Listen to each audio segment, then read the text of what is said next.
大将キザルは雲の上ラボフェーズへ突入。確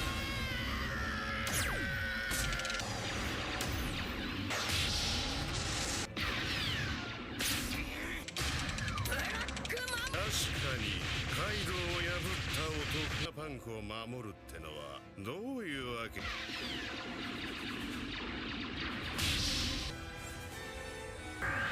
ガパンク邪魔しねえでくれ。カソWesh l'équipe, bienvenue aujourd'hui pour un nouveau live. Aujourd'hui ça va être un live One Piece sur le dernier épisode. Donc voilà, c'est l'épisode de 1126 si je me trompe pas. Voilà, on continue les aventures sur Egghead. Il va y avoir un petit peu de combat. Bientôt il y aura le combat Luffy Kizaru en détail, vraiment limite jusqu'à la fin, j'ai envie de dire, même si le combat va durer très longtemps. Et ensuite on enchaînera sur l'apparition de Saturne. Donc préparez-vous parce que ça va être complètement légendaire. Donc voilà, en début de live comme d'habitude les gars, j'aime bien faire la petite auto-promo. Donc voilà, si jamais vous voulez participer au développement de la chaîne, n'hésitez pas à tabasser les likes là, comme ça on essaye de monter un petit peu en prestige, on va dire ça comme ça. Et en même temps, ça me permettra de vous faire du contenu de meilleure qualité et d'avoir une meilleure visibilité, vraiment pour que soit plus nombreux, qu'on partage un petit peu notre passion autour de One Piece. Et du coup, bah voilà, hein, vous avez le petit like, le follow, le commentaire, vous avez aussi les souscriptions pour participer de manière financière, mais faites-le que si vous avez envie, que si vous pouvez évidemment. Et bien sûr, vous avez le Twitter pour avoir des informations complémentaires autour de l'actu One Piece ou des spoils, etc. etc. Et sinon, bien sûr, il y a le Discord, c'est là-bas où on se réunit, c'est là-bas où on discute, c'est là-bas où si vous voulez avoir des mates pour le gaming, vous pouvez, si vous voulez des informations complémentaires autour de One Piece, comme par exemple les mini-aventures ou quoi que ce soit, tout est là-bas les gars, et ce n'est pas fini, je fais vraiment que commencer, histoire de vraiment remplir un maximum et mettre la quasi-totalité des informations autour de One Piece. Donc voilà, c'est le but, ça prend du temps, mais on fait petit à petit. Donc voilà pour la petite intro les gars, j'espère que vous allez apprécier cet épisode, et let's go pour un épisode qui pour moi s'annonce plutôt pas mal.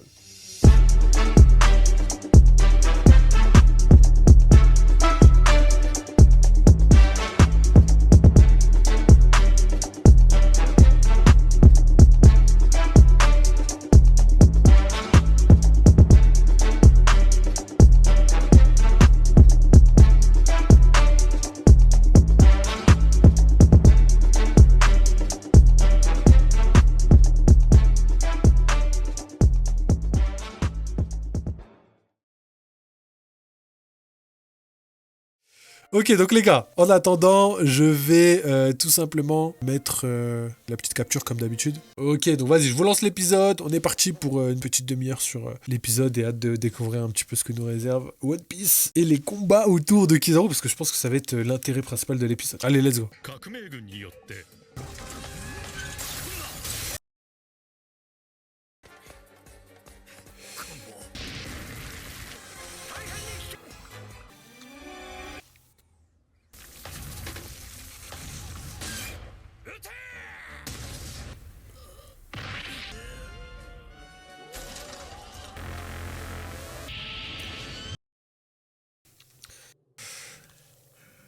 先日の革命軍に続き黒じゃない自我はとうに消えた死人もど名護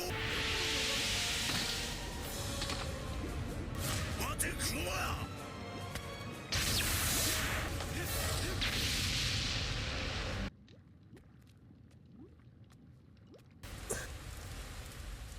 終わったドラン奴は志願してするわけねえだろそんなことするはずねえついてもあろうものがどこ行くんじゃ全て失った人形がよヘビーストウェポンを撃破せ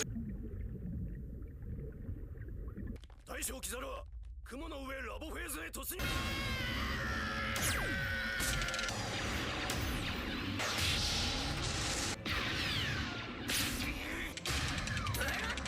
確かにカイドウを破った男がパンクを守るってのはどういうわけど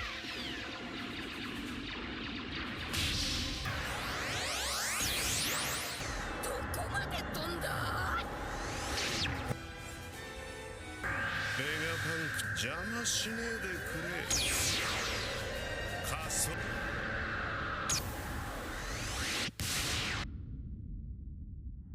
ベガフォース1巨大な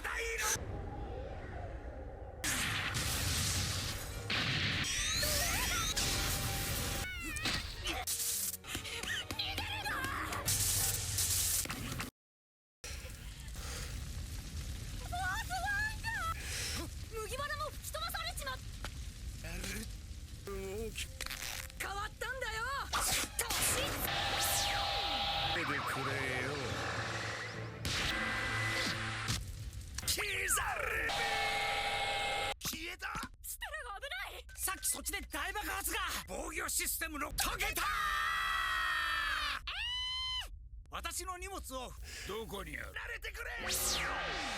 種計画はシパンクキザル。巨大ロボ飛んじまったなんだ。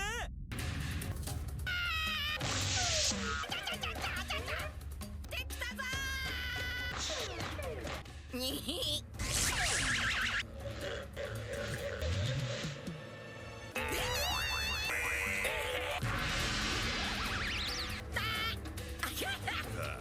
2回もバリア通って死ぬ。Ils sont forts. Ils sont forts, j'aime beaucoup, hein. Oh là là, et ça, cette scène en plus, j'avais trop hâte de voir, mais je suis trop surpris. Bon, je comprends pourquoi vous avez dit, on attend le prochain épisode. Parce que là, du coup, il m'a hypé de ouf. Là, je suis un peu dégoûté. J'avais trop envie de voir un petit peu la suite. Mais après, c'était logique d'un côté. Ok, donc comme d'habitude, on regarde le petit teaser, et après, on discute de tout ça, on passe à l'analyse et tout, hein. Vous avez l'habitude. Let's go.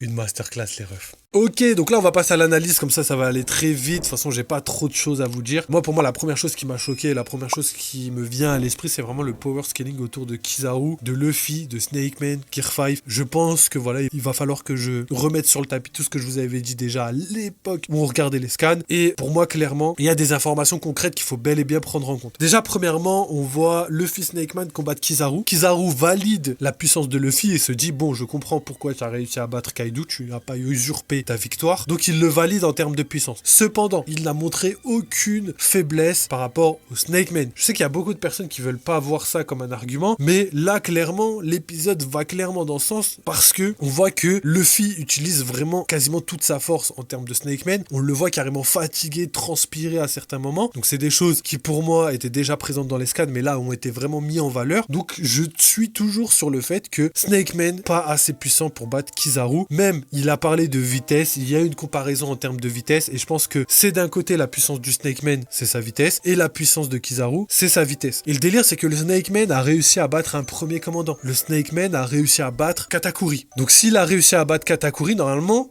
si Kizaru était du même level que Katakuri, Luffy aurait pas eu besoin de monter crescendo en termes de level pour pouvoir surpasser Kizaru. Et là, on voit clairement que la vitesse de Kizaru est supérieure à la vitesse du Snake Man. Donc en termes de puissance, je suis entièrement convaincu que le Snake Man n'aurait jamais suffi à battre Kizaru. Je suis convaincu. Là, on a eu quand même des scènes qui le montraient. Kizaru était toujours en détente. Il se déplaçait comme il voulait. Il a combattu d'autres personnes. Il s'est déplacé sur l'île pendant que, voilà, Luffy s'est pris un coup de pied qu'il n'a même pas vu venir. Donc déjà, même en termes d'HDO, il y a quand même une question à se poser sur est-ce que le HDO de Kizaru est plus développé que celui de Luffy? C'est totalement possible. On a vu que le HDA de Garp était supérieur, entre guillemets, à celui de Roger.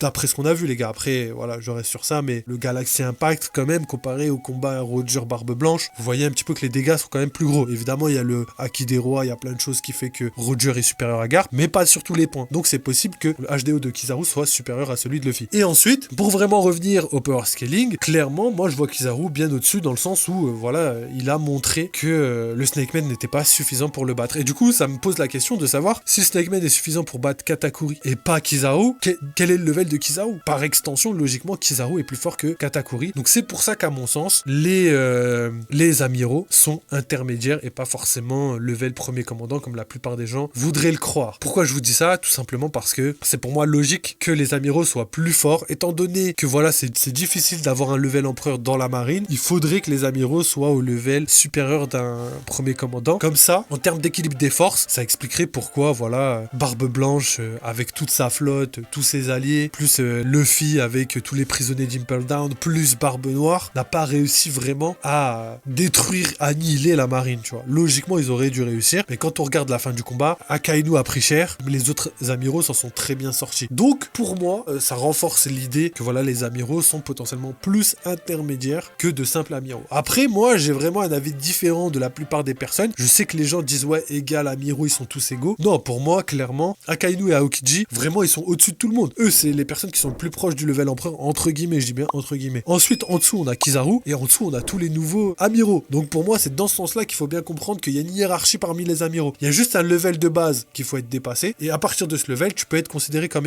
amiral. Et pareil pour les empereurs. Pour les empereurs, il y a un level de base, genre Big Mom, et après, tu peux être beaucoup plus fort que Big Mom, parce que voilà, t'as Kaido, t'as Shanks, t'as Xebec, tu vois, je sais pas si c'était considéré comme un empereur, mais sûrement. Et du coup, quand tu vois ça, tu vois que l'équilibre veut que, voilà, il y a des personnes beaucoup plus fortes que d'autres. Donc, pour moi, je pense que voilà, les amiraux ont bel et bien un level intermédiaire. Ça reste encore à prouver, je peux me tromper les gars, c'est que mon avis, mais je me base vraiment sur ce que je vois. Je me base pas sur ce que j'aimerais, je me base pas sur je l'aime ce personnage, je l'aime pas. Donc voilà, c'est un avis objectif pour l'instant, et je changerai d'avis si, voilà, on a plus d'informations. Surtout que j'ai même pas parlé de ce que Barbe Noire a dit par rapport à Garp, ce qu'il a dit par rapport à Aokiji. Il a dit que Aokiji était la seule personne capable de battre Garp sur l'île, alors qu'il y avait Shiryu. Donc ça montre aussi une supériorité des amiraux par rapport au premier commandant. Mais tout ça reste à prouver, voilà, je garde mes réserves, je sais que ça va pas plaire à tout le monde, mais c'est mon avis concret. Au sujet de l'épisode, donc voilà, si je devais parler au niveau de la technique, vraiment la narration est parfaite, on a vraiment un épisode qui nous tire en haleine du début jusqu'à la fin, il n'y a pas de moment de creux où on s'ennuie. Justement, ils essayent d'allier les informations pour que justement on ait des pauses à certains moments de l'épisode sans que ce soit redondant. Et l'épisode, pour moi, je l'ai vraiment trouvé ultra rapide. J'ai vraiment bien kiffé. Et sinon,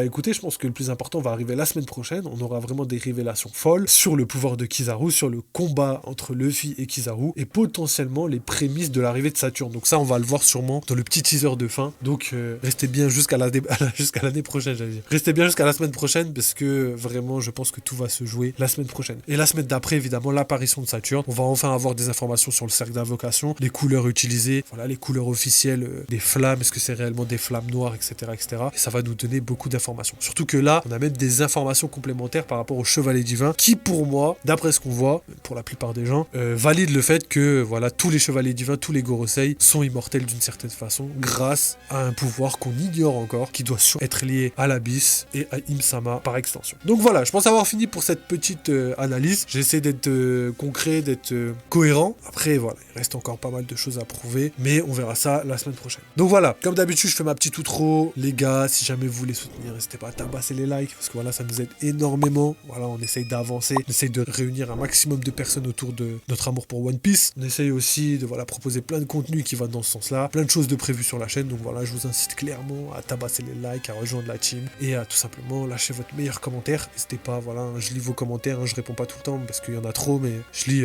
quasiment tous vos commentaires. Voilà, sinon vous avez le Discord pour se réunir, discuter, etc., etc. Vous avez le Twitter pour les spoils, pour plein d'informations autour de One Piece, mais pas que. Et les souscriptions qui permettent de soutenir la chaîne. Donc voilà, un grand merci encore à Valcorion qui a souscrit ce mois-ci sur Twitch. Ça fait grave plaisir, merci. Et ne vous inquiétez pas, on prépare plein de contenus légendaires. Donc voilà, n'oubliez pas, vive les jeux vidéo, vive One Piece. À très vite.